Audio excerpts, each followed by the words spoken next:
Saudara Roy Suryo bilang berkas skripsi termasuk ijazah Jokowi yang digunakan saat mendaftar sebagai calon kepala daerah tidak ditemukan di KPU Solo dan juga Jakarta. Lalu seberapa penting keberadaan berkas skripsi dan ijazah Jokowi dalam kasus dugaan ijazah palsu?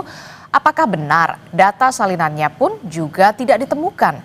Kita akan bahas bersama sejumlah narasumber saya yang sudah hadir ke Studio Orange Kompas TV. Sudah ada Bung Rifai Kusumanegara yang selaku kuasa hukum Joko Widodo, kemudian ada Bung Ahmad Kozinudin yang merupakan kuasa hukum Roy Suryo CS. Selamat pagi Bapak-bapak, Assalamualaikum. Pagi Mbak Desti. Salam. Kemudian juga ada melalui sambungan daring bergabung bersama kita ada Prof. Hipnu Nugroho yang merupakan pakar hukum pidana Universitas Jenderal Sudirman. Selamat pagi, Assalamualaikum Prof. Hipnu. Waalaikumsalam, selamat pagi Mas Rifai, Mas Kusidin. Prof. Enjang pagi. Nah, ini kita masih membahas yang tampaknya masih menjadi sorotan publik ini ya, setelah kemarin kita tahu ada pernyataan resmi dari Rektor UGM begitu ya, Bung Kozinudin dan juga Bung Rifai, yang menyatakan bahwa memang betul Pak Jokowi ini memang skripsi lulus, bahkan ujian skripsinya terlaksana pada 23 Oktober 1985. Nah, pendapatnya dari kubu Roy Suryo CS ini seperti apa? Baik, bismillahirrahmanirrahim. Sebelum kami memberikan statement terkait respon atas video tersebut, ada baiknya ya kita coba lihat respon publik terhadap dua video yang diunggah di kanal YouTube resmi UGM itu seperti apa. Tadi saya sudah lihat hingga hari ini 3 hari yang lalu diunggah untuk UGM menjawab ijazah Joko Widodo itu ada 335.000 ditonton, ada 6,6 ribu like dan 19.000 komentar. Yang menarik adalah komentar teratas itu ada statement begini, terima kasih UGM, makin yakin kalau memang palsu. Kemudian yang kedua ada pernyataan Rektor UGM terkait ijazah Joko Widodo sudah 147.000 ditonton 3 hari yang lalu juga, ada 2,3 ribu like dan 6,1 ribu komentar. Yang menarik adalah statementnya adalah cuma narasi, buktikan dong atau gugat saja RRT kalau berani. Dan kalau kita telusuri mayoritas komentarnya itu negatif ya, biasa dikatakan 80-90%. Dan kami ingin mengutip statement dari Prof. Wening dalam video tersebut yang dijadikan rujukan dalam pernyataan resmi dari Prof. Ova. Ya, ini ketika ditanya apa sih yang paling simpel ya untuk membuktikan seorang itu lulus dari sebuah kampus, yang bersangkutan menunjukkan ijazahnya. Itu tegas. Dan hari ini justru yang menjadi soal itu adalah ketika Saudara Joko Widodo tidak menunjukkan bukti itu kepada publik, karena sekarang domainnya sudah menjadi domain publik. Kalau dikatakan bahwa yang punya wewenang hanyalah pengadilan, sebenarnya ini juga tidak konsisten, karena sebelumnya Saudara Joko Widodo sempat memberikan atau menunjukkan ijazah tersebut kepada sejumlah media, ada 11 kalau tidak salah di Solo, yang sebenarnya tidak ada kepentingan media untuk bertanya itu. Justru ketika ada yang bertandang langsung dan resmi, ada surat juga ke UGM termasuk ke Solo, justru itu tidak ditunjukkan. Dan yang kedua juga UGM saya kira hanya merepetisi narasi yang sebelumnya sudah disampaikan di 2022 yang lalu. Karena sebenarnya pernyataan-pernyataan serupa itu bukan hanya sekali ini, beberapa kali dikonfirmasi, bahkan kualitas pernyataan kali ini jauh lebih buruk daripada sebelumnya. Karena nyaris hanya narasi tanpa menunjukkan bukti. Kalau sebelumnya ya Sigit Sunarta itu masih sempat sambil menunjukkan fotokopi ijazah. Jadi data apa yang seperti yang Anda inginkan diperlihatkan? Ada berkas skripsinya atau seperti apa sebenarnya? Sesuai janji yang pernah disampaikan oleh UGM bahwa UGM memiliki data setidaknya 32 atau 34 bukti yang itu mengkonfirmasi bahwa benar Saudara Joko Widodo pernah menempuh pendidikan di UGM, dan kemudian dalam statementnya dikatakan dia telah diberikan tanda kelulusan sesuai dengan ketentuan. Nah, persoalannya kan ketika Rismon Sianipar dan kawan-kawan datang ke UGM itu tidak ditunjukkan, dan kemudian ketika ditunjukkan satu dokumen yang ada masalah di sana, misalkan skripsi yang tidak ada lembar pengasahan, kemudian di dalam podcast itu didalihkan bahwa itu hanya masalah teknis begitu. Dalih-dalih seperti ini kan kemudian membuat masyarakat itu makin ragu, apa benar kampus sekelas UGM bisa luput hal-hal yang sifatnya teknis, tapi ini penting sekali. Kenapa? Karena tanpa lembar pengesahan tentu sebuah skripsi itu tidak bisa dikatakan sebuah skripsi yang sah. Dan kalau seseorang tidak bisa menghasilkan skripsi yang sah, mana mungkin dia bisa divisuda. Hanya memang ada statement yang menarik dari UGM itu di poin 10, kan ada 10 poin itu. Betul. Poin 10 itu dinyatakan bahwa terkait ijazah yang sudah diserahkan kepada alumni, maka tanggung jawab dokumen itu sudah murni tanggung jawab alumni. Dan kalau nanti terbukti ya dokumen tersebut disalahgunakan, misalkan terbukti palsu, begitu UGM akan menempuh proses hukum sesuai dengan ketentuan peraturan perundang-undangan yang berlaku apabila itu sudah terbukti. Sayangnya hari ini kan semestinya tanpa menunggu proses hukum, ini kan kaitannya dengan kredibilitas ya, reputasi sebuah kampus UGM. Kalau memang UGM itu butuh ya reputasinya kembali dan kemudian publik percaya bahwa Saudara Joko Widodo memang pernah dididik oleh UGM dan pernah juga diberi sertifikat sesuai dengan ketentuan oleh UGM, apa susahnya sih untuk menunjukkan dokumen?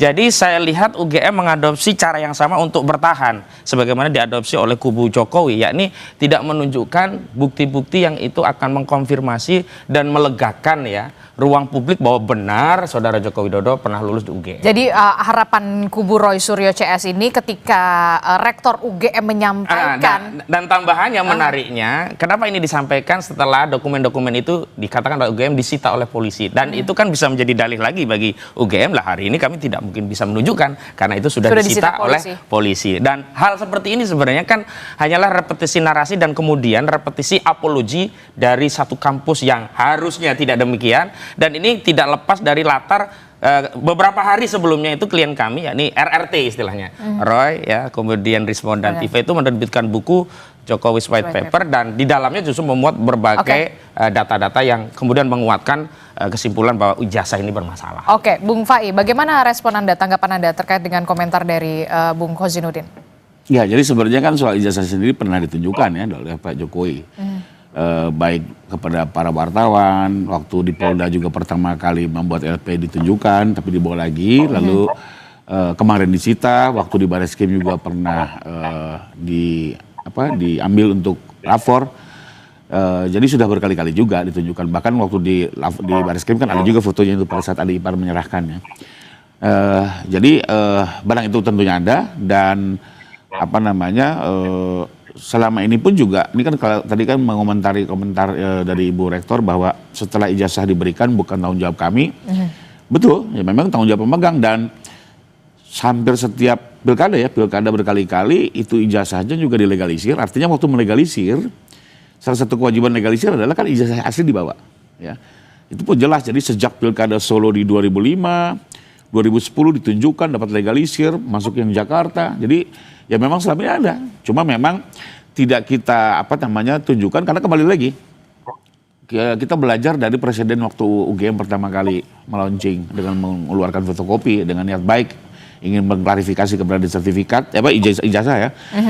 Yang ada kan dari kubunya TPUA menyerang ya, mempersoalkan sebenarnya persoalan yang remeh-temeh lah. Nama Sumitro atau Sumitro gitu ya, foto, tapi kan kembali lagi. Jadi sebenarnya sudah ditunjukkan, tapi kemudian masih ada nada-nada penyerangan, itulah yang kemudian. Itu yang membuat kita kalau dibuka lagi, muncul isu baru lagi tidak pernah selesai, dan kasihan publik gitu ya. Jadi sehingga untuk itu, dan satu lagi sebenarnya, kalaupun ditunjukkan secara fisik, pertanyaannya, kalau memang topiknya adalah menguji keaslian, kan kasat mata tidak mungkin bisa menilai. Ya, kembali lagi harus apa? Karena ini analog dibawa ke lapor. Lapor pun sudah menguji dan sudah menyatakan identik. Jadi sebenarnya soal ijazah sebenarnya sudah clear gitu ya. Sekarang isu baru kan soal skripsi. Berkas skripsi. Skripsi kan kembali lagi kan waktu itu Pak Rismond datang ke perpustakaan, selalu dicari celah-celahnya ini. Ini bercanda nih. Ada setetes kopi aja nempel di situ, mungkin waduh ini jangan-jangan ada zat apa gitu ya. Jadi, emang betul nyari celah-celahnya Bung Kozin? Kita tidak cari celah, memang ada anomali ya tentu kita komentari, dan anomali-anomali inilah yang membuat publik makin yakin, oh ini barang bermasalah begitu loh. Nah kalau ingin publik yakin barang ini tidak masalah, ya silahkan diakses barang tersebut dan silahkan diuji, karena kalau barang itu asli tentu siapapun yang menguji kesimpulan akhirnya akan sama, identik, asli begitu. Tetapi kalau barang ini pada akhirnya yang akan ditampilkan itu adalah yang beredar ya, yang ada kacamata dan seterusnya, ternyata itu yang dipegang, maka ya keyakinan kami, hakul yakin ya klien kami menyatakan ya barang ini palsu karena yang diuji tidak jauh beda dengan apa yang selama ini diuji oleh. Tapi kan kita sudah tahu sudah ada gelar perkara khusus yang dilakukan oleh Barreskrim Polri. Apakah ini tidak memuaskan dari? Ini soalnya adalah kredibilitas dari lembaga yang bersangkutan di mata publik, karena banyak anomali sebelumnya, misalkan kasus Joshua Huta Barat ya, kasus-kasus yang kemudian publik menyaksikan kalau di kasus-kasus yang lain saja bisa demikian, apalagi di kasus ini. Sebenarnya sederhana saja kalau Barreskrim ya menguji dan kemudian pengujiannya itu dilakukan secara transparan, para pihak bisa ikut melihat setidaknya klien kami yang punya kapasitas untuk ikut turut menguji dan kemudian hasilnya sudah disampaikan, selesai juga. Tapi persoalannya kan Barreskrim seperti ikut terlibat untuk menutupi kasus ini dengan tidak melibatkan para pihak yang punya kepentingan dengan kasus ini untuk turut menguji, sehingga semacam ada kekhawatiran kalau ada yang turut menguji jangan-jangan hasilnya beda dengan apa yang sudah dihasilkan oleh Barreskrim. Ini yang kemudian membuat publik curiga. Bung Fai, ini gimana nih? Tidak mencari celah sebenarnya, tapi memang kalau menurut Bung Kozi memang ada anomali dan barang ini ada masalah. Sebenarnya kan kalau soal keaslian ijazah sih sudah selesai ya dalam kacamata kami. Pertama ya Pak Jokowi sendiri yang memegang selama ini dan meyakini betul, beliau yang tahu betul tentang dari mana dia memperoleh ijazah ini dan selama ini beliau simpan kan gitu ya. Lalu kedua, institusi sudah menegaskan berkali-kali ya, ini Bu Ova kedua kali. Bahkan yang sekarang ini tambahannya adalah pertanyaan-pertanyaan yang selama ini menjadi anomali kalau dari Bang Ahmad ya sudah terjawab. Misalnya soal kenapa ada Sumitro dan Sumitro. Ternyata ada 2 SKP Dikbud waktu diangkat beliau sebagai dekan termasuk sebagai guru besar. Dan di situ memang ada perbedaan ejaan. Ya, So dan Soe gitu. Terus soal Pak Kasmunjo sudah terjawab juga. Beliau betul-betul pembimbing akademik dan itu ada di semua dokumen administrasi perkuliahan Pak Jokowi ya. KRS itu ya. Itu kan selalu pembimbing harus teken. Itu ada semua. Jadi ini sebenarnya sudah terjawab. Cuma memang sekarang begini Mbak, yang perlu kita agak bedakan adalah sebenarnya hari ini perkara yang di depan mata itu bukan perkara pemalsuan, tapi perkara fitnah pencemaran nama baik. Nah, di mana ya mau tidak mau tentunya dari kubu teman-teman TPU harus melakukan pembelaan. Dan salah satu pembelaan yang paling baik adalah kembali lagi mempersoalkan bahwa seolah-olah dokumen ini palsu ya, karena pada saat asli maka seolah-olah unsur fitnah itu menjadi terpenuhi, tapi kalau tetap dianggap palsu maka unsur itu akan terbantahkan. Jadi ya saya rasa wajar saja ya ini terus dipersoalkan, ini dianggap sebagai anomali, tapi kembali lagi nanti paling menarik di persidangan semua dibuka ya. Kami memiliki sejumlah bukti yang menyatakan ini asli. Teman-teman TPU juga memiliki mungkin bukti-bukti yang dianggap ini menjadi seolah-olah palsu. Nanti silakan hakim yang akan memutuskan dari 2 bukti-bukti yang ada. Termasuk masyarakat juga bisa mengikuti dalam persidangan. Karena memang ini jadi sorotan publik begitu ya. Pasti masyarakat juga masih terus mengawal dan juga mengawasi kasus ini. Saya ke Prof Hipnu dulu. Prof Hipnu, Anda juga kan sebagai akademisi begitu ya di Universitas Jenderal Sudirman begitu ya. Saya ingin meminta respon dulu dari Anda sebagai akademisi, Prof Hipnu. Apa yang sudah dilakukan oleh Rektor UGM dengan adanya video pernyataan tersebut? Bagaimana respon Anda? Apakah ini sudah semakin dalam tanda kutip ya upaya kampus begitu ya untuk kemudian menjernihkan ini semua atau seperti apa kalau menurut Anda, Prof Hipnu? Terima kasih Mbak. Jadi pernyataan Bu Rektor UGM saya kira itu sebagai bentuk klarifikasi yang selama ini ada perdebatan tentang ijazah. Sebagai lembaga pendidikan yang mengeluarkan ijazah sudah memberikan suatu pernyataan yang runtut. Cuman pertanyaannya, kita juga harus melihat keinginan publik. Keinginan publik itu pernyataan-pernyataan formal tadi, tapi juga ditunjukkan pernyataan-pernyataan materialnya.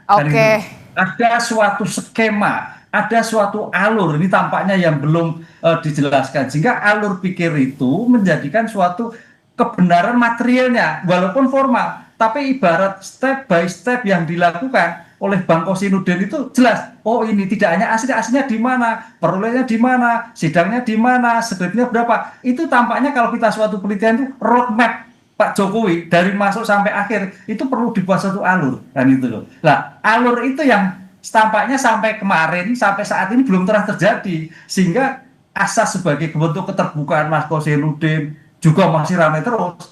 Sedangkan Mas Rifai juga sudah memberikan, tapi pemberitaan nanti di kepolisian ini kan nggak ketemu, sehingga seolah-olah sebetulnya mindsetnya ini Pak, apakah pernyataan yang secara material di kepolisian itu juga dibawa ke ranah publik kan gitu arahnya kan, sehingga pada saat diskusi penyelesaian perkara penghasutan nama baik itu sudah clear dulu, oh ini palsu, oh ini membuat palsu. Kan konteksnya tadi Mas Rifai kan sudah jelas itu. Tapi pertanyaan Mas Konisudin kan, loh ini kan rumusan pemalsuan itu ada membuat palsu dan memalsu. Lah akan bergeser yang tadinya memalsu menjadikan sudah tidak, tapi membuat palsu kan gini. Ini mutar terus, sehingga salah satu yang terjadi menurut saya sebagai mencari kebenaran material, roadmap yang terjadi detik per detik, tanda tangan termasuk bukti-bukti saya kira perlu dijelaskan secara konkret sehingga tidak ada sedikit pun celah yang menjadikan suatu perdebatan. Oke, Gitu, jadi Mbak. menurut Anda apa yang sudah disampaikan oleh Rektor UGM Profesor Ova ini hanya sebatas klarifikasi, tidak memenuhi asas material begitu ya. Seperti yang diketahui Joko Widodo ujian skripsi terlaksana 23 Oktober 1985. Ini yang kemudian menurut Anda harus dibuktikan ada berkas-berkasnya, berkas-berkas penunjang Ya, untuk kemudian tanggalnya, bisa ada berita ini semakin acaranya, terang benderang. ada Tapi pengujinya, gitu tampaknya seperti itu. Jadi sebagai bentuk pertanyaan publik, oh betul sudah ada. Oh, Gitu. oke. Itu hanya komunikasi itu sebetulnya. Gitu. jadi menurut Anda apa yang dilakukan oleh UGM rektornya itu masih kurang begitu ya? Tidak menjawab atas pertanyaan yang masih menjadi pertanyaan Roy Suryo CS dan juga netizen begitu menurut Anda? Ya, melihat perkembangan netizen seperti itu, pengennya seperti hanya pembuktian di persidangan, tapi juga di pembuktian di non persidangan ini di peradjudikasi. Tapi secara etika kampusnya bagaimana sebenarnya, Prof Hipnu, boleh nggak sebenarnya? Kalau dalam hal suatu proses klarifikasi, menurut saya boleh-boleh saja, karena itu kan hanya menjelaskan. Pertanyaan yang dirisaukan oleh masyarakat, kapan ujiannya? Siapa yang menguji? Tanda tangannya seperti apa? Perubahannya seperti apa? Kalau ada sudah clear itu sebetulnya. Nah, itu yang tampaknya kemarin masih normatif sekali gitu loh. Sehingga netizen bongkos netizen kalau dijelaskan sampai A sampai Z mungkin clear. Sekarang pertanyaannya mau ijazahnya aja belum clear kan gitu kan. Sekarang kan yang kejar kan bagaimana perolehan ijazah yang bersangkutan. Nah. Apakah memenuhi standar? Apakah ini yang terjadi kan seperti itu. Lah itu kewenangan dia menjelaskan secara limitatif bagus itu. Tapi kalau dari Anda kan ya memang akademisi di kampus lah ya, hidup di kampus begitu. Nah, berkas skripsi sebenarnya pihak kampus itu sebenarnya megang nggak sih, nyimpen nggak sih berkas skripsi seharusnya? Ya, berkas skripsi yang kita nggak tahu tahun itu Mbak ya. Kalau tahun sekarang, itu yang diberikan adalah fakultas 1, kaprodi 1, pembimbing 1. Kalau 3 pembimbing ya 3 pembimbing. Kalau sekarang itu sudah zamannya Digital. sebagai bentuk bukan kertas ya, sekarang sudah CD sudah ditampilkan sama mana. Ada 4 poin itu menerima fakultas, pembimbing, penguji diberikan semua. Sekarang loh ya, kan nggak tahu kalau dulu gitu. Oke. Jadi tapi begini yang juga menarik adalah Rektor UGM Prof Ova ini menegaskan tidak bertanggung jawab atas fisik ijazah yang beredar begitu ya di media sosial, baik di media sosial dan juga memang yang sudah diserahkan kepada Jokowi atau alumni begitu. Bagaimana respon Anda terkait dengan pernyataan Rektor UGM itu? Ya betul. Jadi pertanggungjawaban lembaga pendidikan yang sudah menelurkan seorang mahasiswa kemudian lolos, bukti-bukti akuratnya sudah selesai. Sekarang pertanyaannya kan lembarnya ini, apakah ini dalam ada suatu perubahan, apakah ada suatu hilang mungkin suatu saat kan banyak juga ini, waduh ijazah saya hilang nih, mencari duplikatnya atau minta surat keterangan dari yang bersangkutan, bisa jadi. Tapi kalau memang tidak ada kekhawatiran terkait hilang, merubah, rusak, atau hanyut karena bencana alam, saya kira aman-aman saja. Ini yang terjadi karena pertanggungjawaban lembaga pendidikan adalah setelah selesai wisuda dan memberikan clear sudah selesai. Apakah itu ada perubahan, apakah itu ada hilang, itu sudah bukan pertanggungjawaban tapi sebagai pertanggungjawaban lanjutan. Ketika hilang akan diberikan salinan ataupun surat keterangan yang bersangkutan. Oke, saya ke Bung Fai. Kalau menurut Prof Hipnu begitu ya, memang seorang akademisi dan hidup di kampus begitu ya. Ini hanya klarifikasi, tidak menyentuh kepada material, tidak seharusnya menjawab pernyataan publik begitu netizen, kubu Roy Suryo CS ditunjukkan, termasuk juga berkas skripsi dan lain-lain sebagainya. Respon Anda? Ya, saya sependapat. Jadi memang ini lebih kepada statement, sekalipun memang harus dipertanggungjawabkan ya, karena dia membawa institusi, dinyatakan depan publik, apalagi berkaitan dengan perkara yang sedang berjalan. Kembali lagi, kenapa mungkin kemarin dari pihak UGM tidak menunjukkan semua detailnya? Karena kembali lagi belajar dari peristiwa 2022, ditunjukkan dokumen, tidak selesai malah menimbulkan isu-isu baru. Tapi saya sendiri kan ngikuti juga ya, sebelum proses ini terjadi saya lihat langsung. Ini blessing, Mbak. Jadi gini, Sebenarnya saya kasihan loh sama terutama Pak Sigit. Bayangkan dia sebagai dekan harus membuka dokumen 30 tahun yang lalu.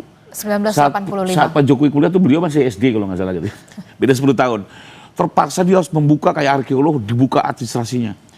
Tapi alhamdulillah gara-gara kasus ini, Mbak, semua dikumpulkan dan ternyata memang fakultas kehutanan itu, mohon maaf, jumlah mahasiswa nggak begitu banyak dibanding ekonomi atau hukum ya. Kala itu. Jadi dokumen ini semakin dikumpulkan, sekarang saya malah terkaget-kaget.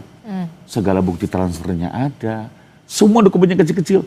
Nama Pak Kasmujo yang dulu juga saya masih mempertanyakan, jangan-jangan ini kelupa gitu. Ternyata jelas sebagai pihak akademik. Jadi saya lihat langsung, Mbak, sudah lihat langsung semua dokumennya. Dan nanti mungkin ya kembali lagi contohnya, siapa yang penguji skripsi? Saya lihat betul. Yang menguji itu ada berita acaranya yang tanda tangan Prof. Ahmad Sumitro sebagai ketua, ada Insinyur Sofyan dan Insinyur Burhanuddin. Nilainya pun A gitu ya. Akhirnya ini semua dicari. Memang waktu mungkin awal didatangnya kan ditanya mana, ya bingung 30 tahun yang lalu ya, butuh waktu. Tapi gara-gara persoalan dikumpulkan semua dan percaya deh itu semua sudah disita penyidik. Nanti di sidang akan diperlihatkan semua satu persatu pasti. Tentunya juga hakim akan mempertanggungjawabkan putusan ini kepada publik ya. Ada kesempatannya ditunjukkan semua satu persatu dan diklarifikasi nanti oleh pihak-pihak yang bersangkutan ya. Contohnya kita bandingkan dengan skripsi-skripsi lain. Nah, pemegang skripsi juga kita sudah BAP. Jadi dia nyatakan betul sama-sama dari fakultas lain di tahun yang sama. Saya cetak di perdana, hasilnya identik. Jadi memang untuk saat ini sepertinya belum bisa ditunjukkan karena kembali lagi biar tidak tambah riuh. Ya. Tapi mungkin solusinya kita dorong saja agar segala persidangan di persidangan nanti dibuktikan. Akhir dari segalanya. Nah itu supaya tidak riuh kalau kata Bung Fai. Ya itu kan praduga dan sebenarnya kalau apa yang dialami Bung Rifai itu juga dilakukan disampaikan ke Rosuryo mungkin juga bisa lebih teduh lebih awal begitu. Ini kan semua asumsi. Dan saya ingin tegaskan memang benar itu adalah sebuah klarifikasi resmi. Tapi sekali lagi anomali-anomali yang ada di tengah masyarakat terkait ijazah saudara Joko Widodo itu tidak bisa selesai dengan narasi, harus dengan bukti. Jangankan 2 kali statement ya, mau ribuan narasi kalau tidak ada bukti ya publik masih mempertanyakan. Soalan sekarang yang dihadapi oleh publik itu rujukan dari statement itu apa? Misalnya soal SK dari Ahmad Sumitro bahwa beliau ya sudah dikukuhkan tapi SK-nya sudah lebih lama sehingga kapanpun bisa digunakan walaupun ada pengukuhan. Kan tinggal disepil ini loh SK-nya, oh ternyata ada yang Sumitro, oh ternyata ada yang Soemitro, oh berarti semuanya nggak ada masalah. Kan yang disampaikan oleh Sigit Sunarta hanya menjelaskan bahwa itu biasa lazim, ada dulu di 80 ada ejaan yang disempurnakan, ada yang kemudian 8 ada yang pakai Soe, ada yang pakai Su, tetapi itu semuanya narasi. Nah, kalau ada dokumen ini loh yang Soe, ini loh yang Su, oh kemudian publik selesai satu urusan tentang Soemitro dan Sumitro. Yang kedua, kan kembali justru mengulangi sesuatu yang selama ini diperdebatkan dan justru menambah publik tidak yakin. Contoh soal Kasmujo. Kasmujo kan kembali diakui bukan dosen pembimbing skripsi tapi dosen pembimbing akademik. Sementara penelusuran Rismon saat datang ke rumahnya, Kasmujo itu membantah 2 hal sekaligus.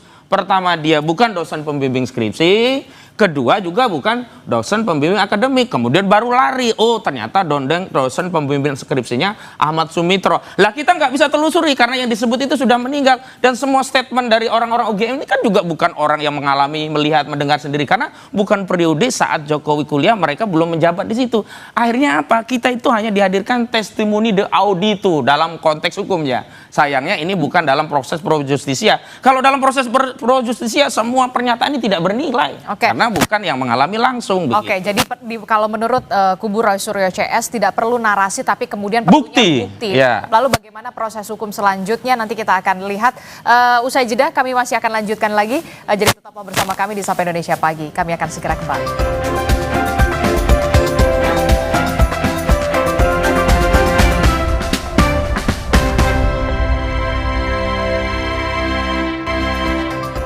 Terima kasih Anda masih bersama kami di Sapa Indonesia Pagi. Saudara, kita masih membahas soal bagaimana kasus tudingan ijazah Jokowi ini. Saudara, Rosuryo CS melawan UGM yang kita tahu kemarin Rektor UGM sudah memberikan klarifikasinya begitu ya berupa video. Saya ke Bung Fai. Bung Fai, kalau tadi Bung Khozinuddin bilang nggak perlulah kita narasi-narasi, yang penting buktinya. Nah, sudah siap pembuktiannya nanti di persidangan? Sudah, bahkan penyidikan ini kalau nggak salah sudah hampir sekitar, karena kami menerima SP2HP ya, jadi ada perkembangan. saksi sampai dengan 2 minggu kemarin itu sudah 99. 99? Ya, masih berjalan loh ya. Jadi belum nanti saksi ada charge ya, saksi yang meringankan. Kami juga masih terus berjalan. Terus itu kalau kita bisa lihat klasternya apa terus saja? bukti itu kalau nggak salah sudah sampai berapa ratus bukti ya? 600 bukti. 600 bukti dan 99 saksi. Ya kembali lagi, ya saya pikir sih teman-teman polisi mencoba hati-hati, profesional dan komprehensif ya. Jadi semua diuji, ya skripsi Pak Jokowi dengan skripsi yang soal perdana itu loh, yang soal lembar pengesahan itu diuji dengan fakultas-fakultas lain, dikumpulkan semua. Sampai betul Pak Roy juga kan semalam komplain, jadi waktu datang ke sana banyak dokumen-dokumen yang memang sudah disita gitu ya. Kembali lagi kan sekarang polisi pun harus mempertanggungjawabkan ini di muka publik, ya, bukan hanya kepada pelapor, bahwa betul-betul sudah bekerja secara komprehensif dan profesional, termasuk juga nanti kan selain ijazah juga skripsi ya, jadi semua udah dikumpulkan dan sekarang dalam proses lapor, ya kalau nggak salah, kemarin kan dipertanyakan oleh teman-teman dan mungkin juga agak lama, beda kalau yang kemarin di Mabes Polri kan hanya sekitar 20 dokumen yang dibandingkan ya, kalau yang sekarang cukup banyak ya. Teman-teman lapor harus bekerja lebih ekstra ya.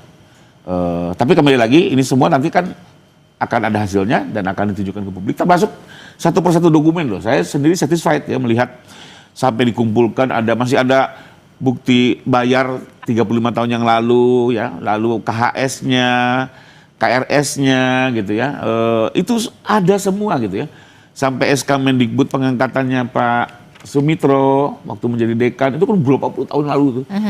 Dan rupanya administrasinya cukup baik ya. Sekalipun memang kemarin dari pihak kampus kan membutuhkan waktu karena ya kembali lagi kan beliau 35 tahun ya harus mencari-cari. Jadi ya mudah-mudahan sih menurut saya nanti pada saatnya dan saya yakin semua akan dibuka.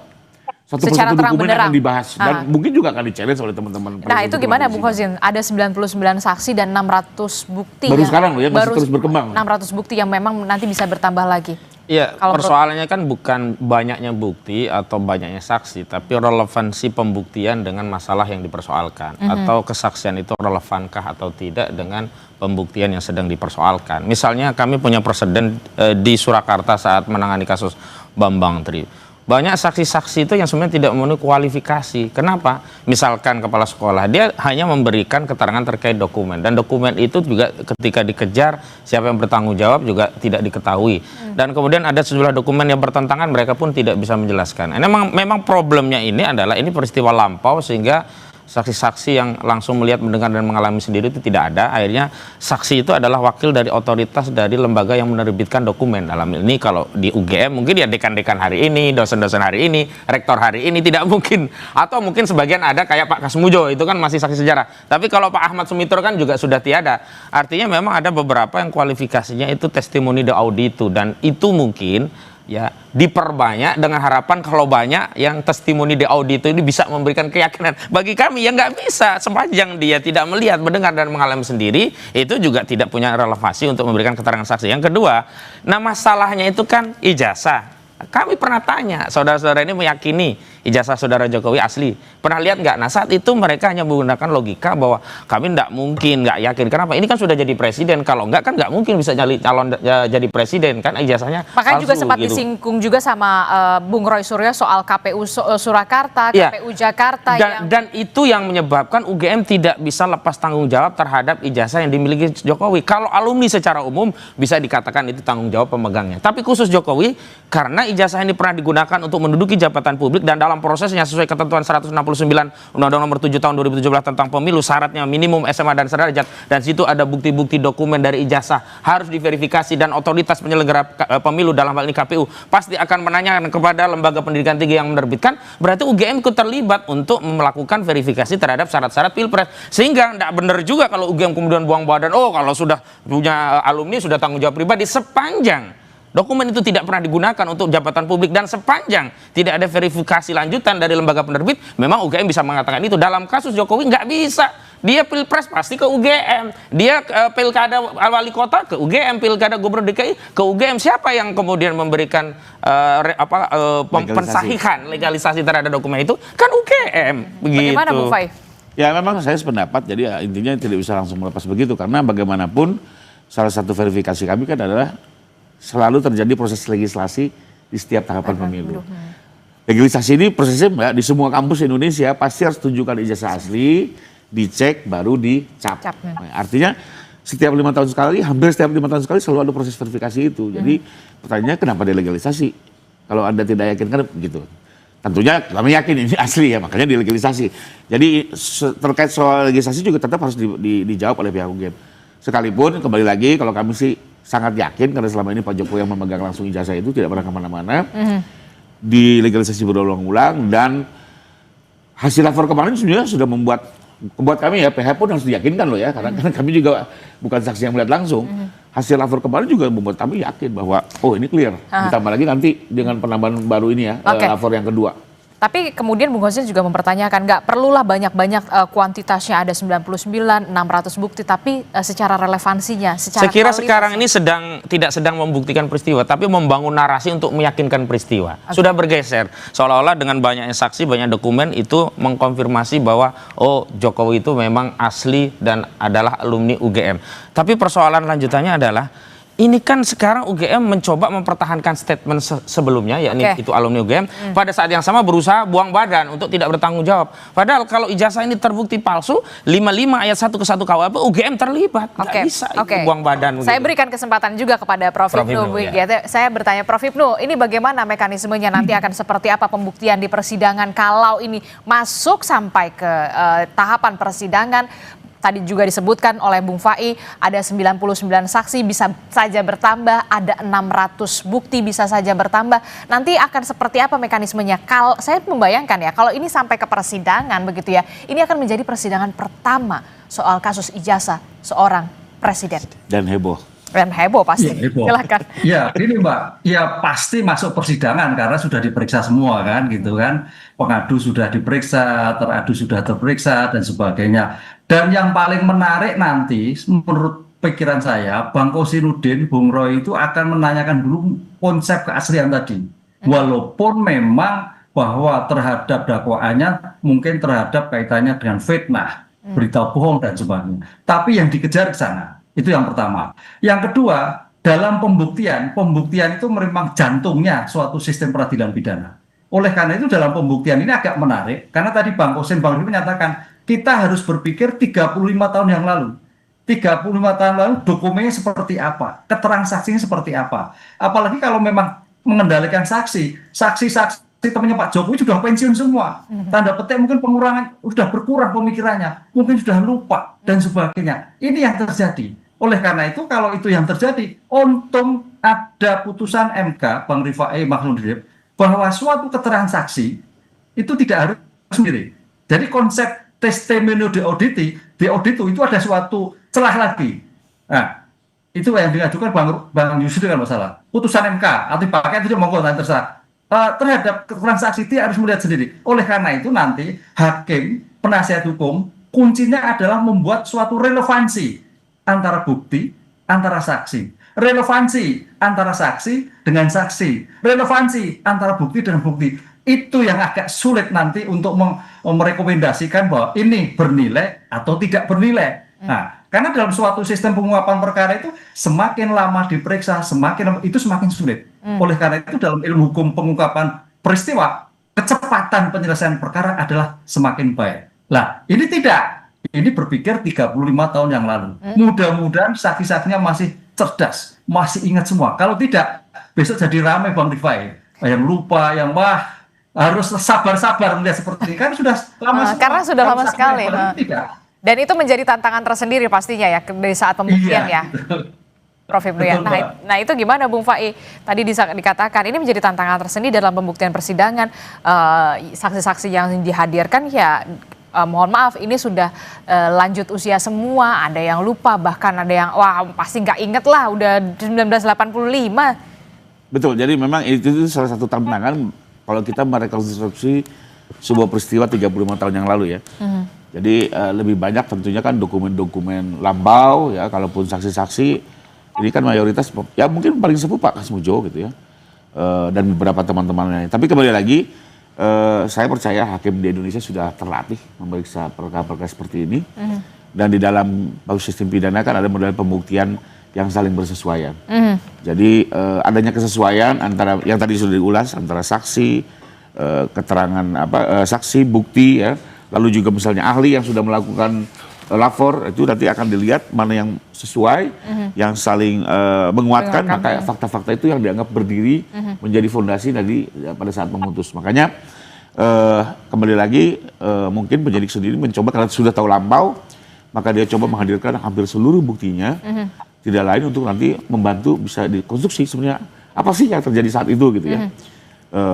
Dan saya sih yakin, apalagi mungkin hakim-hakim di Jakarta sudah cukup berpengalaman lah. Hakim di Jakarta ini sudah praktik hampir 40 tahunan gitu, jadi sudah cukup mumpuni lah. Oke, terakhir Bung Kozin, apa closing statement Anda terkait dengan ya itu tadi akan ada tantangan tersendiri pada saat pembuktian? Oh, kami simple, kami nggak ada tantangan sama sekali karena kami itu hanya cukup membantah. Karena dalam kasus ini yang punya beban pembuktian adalah jaksa. Dalam proses pelaporan adalah pelapor begitu. Dan dalam konteks membantah kami sederhana saja.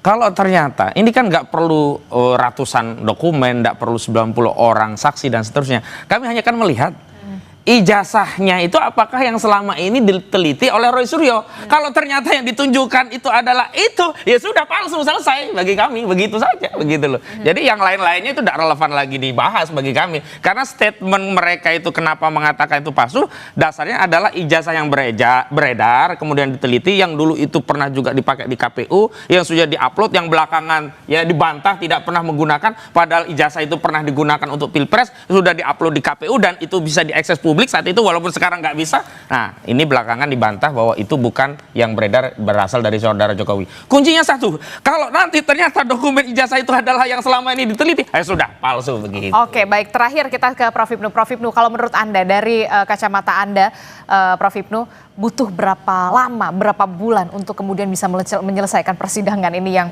di dalam tanda kutip ya kompleks sekali? Kalau dalam suatu sistem peradilan pidana, Mbak, cepat atau tidak tergantung apakah masing-masing terlapor dilakukan upaya paksa. Kalau upaya paksa itu misalkan maaf penahanan.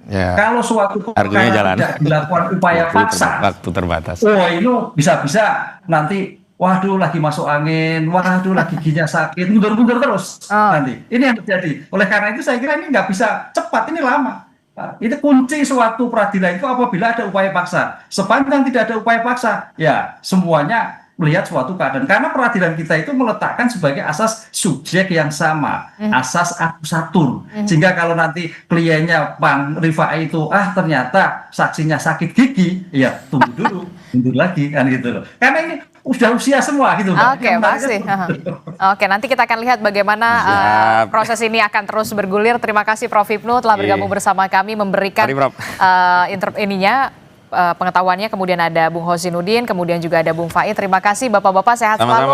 Assalamualaikum. Selamat pagi.